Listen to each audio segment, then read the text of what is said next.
Ya. Listo. Buenas tardes, profesor. Voy a hablar sobre los procesos cognitivos básicos. Vamos a empezar con la atención. Tocar, oler, mirar, gustar, oír. Esto tenemos que darle una orientación a este estímulo relevante. Cuando yo le doy una orientación, me enfoco y selecciono. Una vez que me enfoqué y seleccioné, voy a procesarlo y una vez procesado, voy a dar una respuesta a estos estímulos que yo me enfoqué. Vamos a decir las características de la atención. Están los tipos de atención: la atención al usar, atención focalizada, atención sostenida, atención selectiva, atención alternante, atención dividida. Cuando yo me enfoco y selecciono y proceso, en este procesamiento encontramos alteraciones que pueden ser trastorno de déficit atencional, el hiper y el hipoactivo.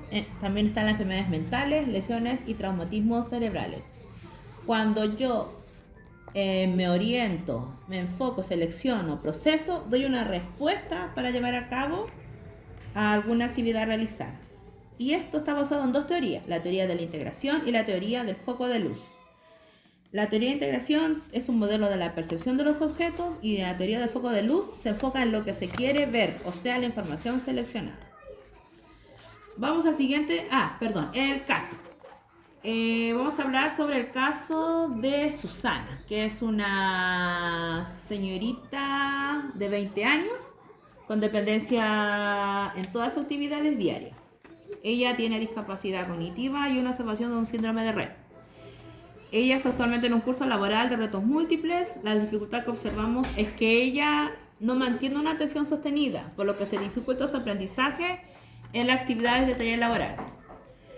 Su mamá ha referido que al cepillarle los dientes, ella ha notado que para mantener la atención y hacer la parte del cepillado dental, ella ha colocado un pictograma con los pasos en el lavamanos donde ella se lava los dientes. Susana, mirar el pictograma, sabe los pasos a seguir. Aun cuando ella no lo haga por sí misma, con esto se logra que ella mantenga la atención en todo el procedimiento. Además, cuando se lava las manos, su madre refiere que ella está atenta a lo que su mamá hace con sus manos, ponerle el jabón, y cuando la enjuaga y se la seca. Al observar este caso, nos podemos dar cuenta de que Susana logra una atención focalizada y sostenida, con el estímulo del pictograma y con la percepción del agua y el jabón en sus manos. Ahora vamos al estímulo de la percepción, al proceso cognitivo básico, que es la percepción, que es cómo representamos el mundo en nuestra mente, ¿ya? Y está en dos procesos. Primero, la sensación. Es un procesamiento cerebral primario que procede de nuestros órganos de los sentidos, como la vista, el tacto, el oído, gusto, olfato. ¿Y qué es lo que es la sensación? Nos comunica el mundo exterior. Es un procesamiento ascendente a través de los receptores sensoriales, y la sensación siempre precede a la percepción. Primero se detecta el estímulo y luego se interpreta. Después de la sensación viene la percepción. ¿Qué es lo que es la percepción? Es el procesamiento mental para seleccionar, organizar e interpretar y dar un significado a la información sensorial. Y todo esto para formar una comprensión del mundo que nos rodea. Y esto es en base a la experiencia, a los recuerdos previos, para formar una experiencia consciente y coherente. Este es un procesamiento descendente. Las características de la percepción: es un proceso constructivo, es un proceso de información y adaptación al medio ambiente, es un proceso selectivo, es un proceso subjetivo, es interpretativo, requiere de la atención y tiene un propósito para la persona. Hay tipos de percepciones, que es cómo percibimos el mundo a través de la percepción visual, a través de la percepción auditiva, a través del tacto, a través del gusto, a través del olfato. En la percepción visual es una de las más importantes, por decirlo, todo es importante, pero esta resalta, porque a través de ella podemos evaluar y ver si algún niño presenta algún reto en esta percepción. La percepción visual, como dijimos, es a través de los órganos de la vista, de los ojos, ¿sí?, que transforma la energía física, la luz, en mensajes nerviosos por los receptores o circuitos neuronales. Y se divide en tres etapas. Nosotros podemos evaluar la agudeza visual, la eficiencia visual, la interpretación visual, información visual. Esta agudeza visual se divide en tres sistemas. El sistema visoespacial, que tiene que ver con las integración bilateral, el sistema de análisis visual, que tiene que ver con la percepción de la forma, el sistema visomotor, que es la habilidad para coordinar destreza visual y con destreza motora. Tenemos también alteraciones en el sistema visoespacial, coordinación motora pobre, sistema de análisis visual, dificultad por retener el alfabeto, y otro ejemplo, en el sistema visomotor, dificultad para dibujar. Y en la percepción auditiva, que es la capacidad del cerebro para interpretar y crear una impresión clara de los sonidos, tonos, volúmenes, ritmos y fuentes de sonido. Y el caso, Agustín es un niño de 6 años de edad que está en primero básico. Él tiene déficit de atención por hiperactividad. Él es muy disperso, quiere hacer todas las cosas a la vez. Esto le genera confusión y olvido de lo que está haciendo en el momento. Vamos a abordar esta situación de Agustín interviniendo en la percepción visual, específicamente la atención visual y la memoria visual. Ya que él es muy disperso, trabajaremos con un horario en el que se especifique qué actividad viene primero y luego la siguiente. Y para trabajar la actividad correspondiente en relación a la memoria visual, haremos tarjetas con secuencias de cada actividad que están en este horario. Cosa que él sepa que viene después, que viene y que él mismo la vaya ordenando, y con eso vamos a trabajar en él la atención y la percepción. Ahora vamos a la memoria. La memoria. Definición. Es la capacidad que tiene el cerebro para retener y recuperar la información. La memoria adquiere, retiene y recupera toda la información que llega del entorno, y esto se canaliza en diferentes áreas del cerebro a través de la interconexión que existe entre ellos, o sea, a través de las redes neuronales. Las características: al recordar se realiza un esfuerzo cognitivo. La memoria recuerda situaciones que ocurrieron en el pasado a corto, mediano y largo plazo. Dice que la memoria recupera imágenes, sensaciones del pasado y elabora una historia propia y también hacia los demás. La memoria está en todas las áreas del cerebro, como corteza prefrontal, la amígdala, lóbulo temporal, hipocampo. Está en todo el cerebro la memoria, no en una parte como antes se creía. No podemos controlar la memoria, pero sí la podemos entrenar. La memoria tiene 3 procesos básicos: la codificación, el almacenamiento y la recuperación. En la codificación es la capacidad de poder transformar los estímulos en una representación mental. En el almacenamiento consiste en retener los datos de la memoria para después utilizarlos. En la recuperación es la forma en que las personas accedemos a recuperar la información. Y hay una teoría del multialmacén que es de Atkinson y Shiffrin, que es un sistema estructural que interactúan entre sí y se dan 3 grandes estructuras. Primero en el almacén sensorial, luego en el almacén a corto plazo y después en el almacén a largo plazo. Toda la información que recibimos a través de nuestros sentidos, esto se aloja en la memoria sensorial. Luego selecciona el estímulo y lo pasa a la memoria a corto plazo. Allí se queda para dar una respuesta y ejecutar una tarea. Luego pasa a mi memoria a largo plazo, donde queda almacenado para ser recuperado, para ser utilizado en el futuro. La memoria a corto plazo es muy importante porque rescata la información que está en mi memoria a largo plazo, o sea, en mi bodega o en el archivo. Intervención de un caso: Lila es una mujer de 70 años, ella vive con su esposo en un pueblo rural. Ella ha manifestado casi un año, está teniendo episodios de olvido de sus actividades diarias como dueña de casa. Una vez lavó la ropa, se olvidó y a los 2 días se acordó que había lavado la ropa y se había quedado en la secadora. Así que, una forma de poder, bueno, se le sugirió que ella fuera neurólogo primeramente, y otra forma de ayudarla, se le sugirió que ella antes de acostarse hiciera un ejercicio, que era recordar todo lo que hizo desde que abrió los ojos hasta dormirse, y que esto lo anotara en un cuaderno. Esta es una forma de que ella empiece como a entrenar su memoria y empiece a recordar en qué se olvidó. ¿En qué cosas se olvidó? El próximo proceso es la psicomotricidad. ¿Qué es la psicomotricidad? Es una disciplina que no solo aborda el movimiento, sino que conecta el movimiento con lo cognitivo.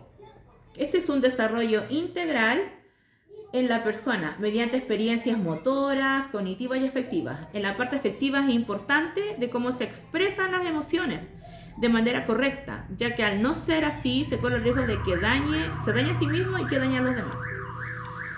Cuando se desarrolla de forma correcta la psicomotricidad, estos tres elementos, la persona se puede vincular y enfrentar mejor con su entorno.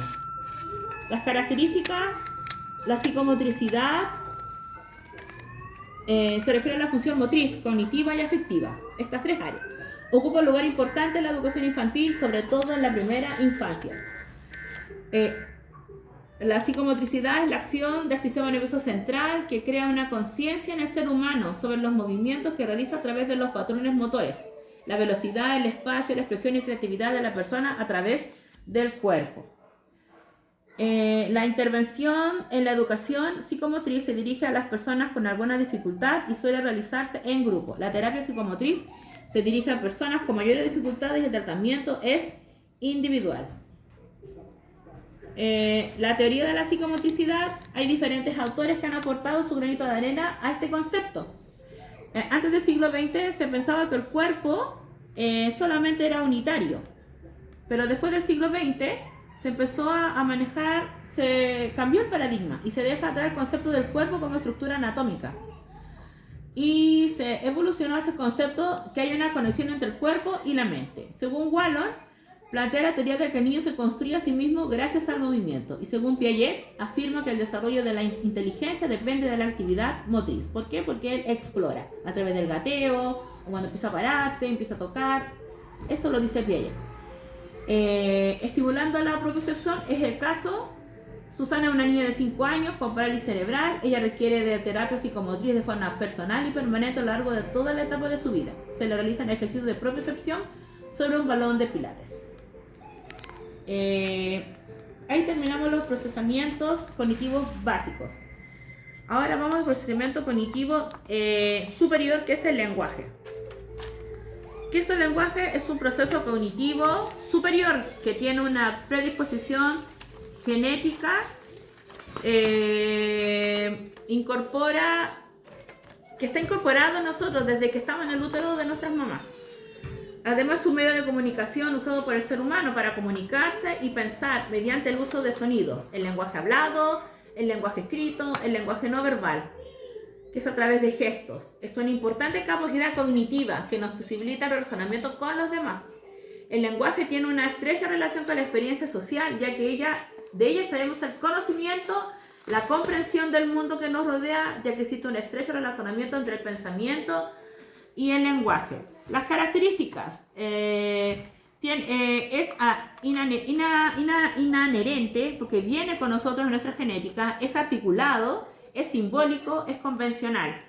Convencional porque a través de la cultura se establece un lenguaje propio de cada raza, de cada pueblo, nación. Los factores que intervienen en el lenguaje. Hay un factor de creatividad porque nosotros escuchamos, desde que estamos en el vientre de nuestra mamá, escuchamos lo que dice nuestra madre cuando nacemos y todo eso va creando el lenguaje en nosotros, una forma, porque formamos frases, después oraciones, textos, tiene otro contenido, porque el lenguaje es comunicativo, es abstracto, es significativo, es emocional, es gestual. Y con esto también adoptamos una postura facial y una postura corporal al expresarnos. El uso del lenguaje organiza las experiencias sensoriales, expresa la conciencia, la identidad, las emociones, todo eso. El lenguaje desde la neuropsicología es un proceso cognitivo que busca la localización cerebral de la función mental. El lenguaje no solamente es mover la boca, la lengua. Es un procesamiento cognitivo mental superior porque se da en una parte del cerebro. Tenemos a dos grandes expositores de esto, que es Broca, que él estudia el cerebro de una persona fallecida que fallece y que esa persona tenía afasia, ¿ya? Él descubre de que el área específica del lóbulo frontal izquierdo, ahí se da cuenta de que esta persona tenía lenguaje, pero no podía hablar ni expresar las ideas por escrito. Otro gran expositor es Wernicke, que es neurólogo y psicólogo alemán.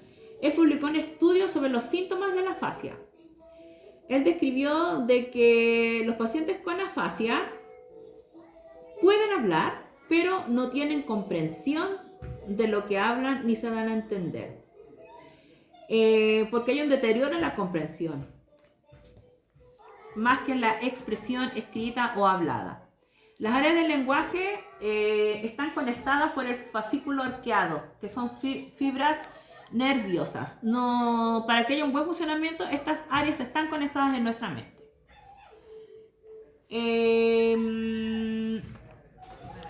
Ya. El caso, sí. Eduardo es un recién nacido de una semana. La madre se ha interiorizado en la estimulación temprana. Ella acude a su consultorio y la enfermera le indica que una forma de estimular el lenguaje de su bebé es hablándole constantemente, sacándole a paseos cortos, ir hablando de lo que ella observa en las salidas que tiene con él. A medida que él vaya creciendo, ella le sugiere de que cuando cumpla más meses, ella le vaya leyendo cuentos cortos con texturas y usando el lenguaje correcto, no minimizando los términos. Eso. Gracias.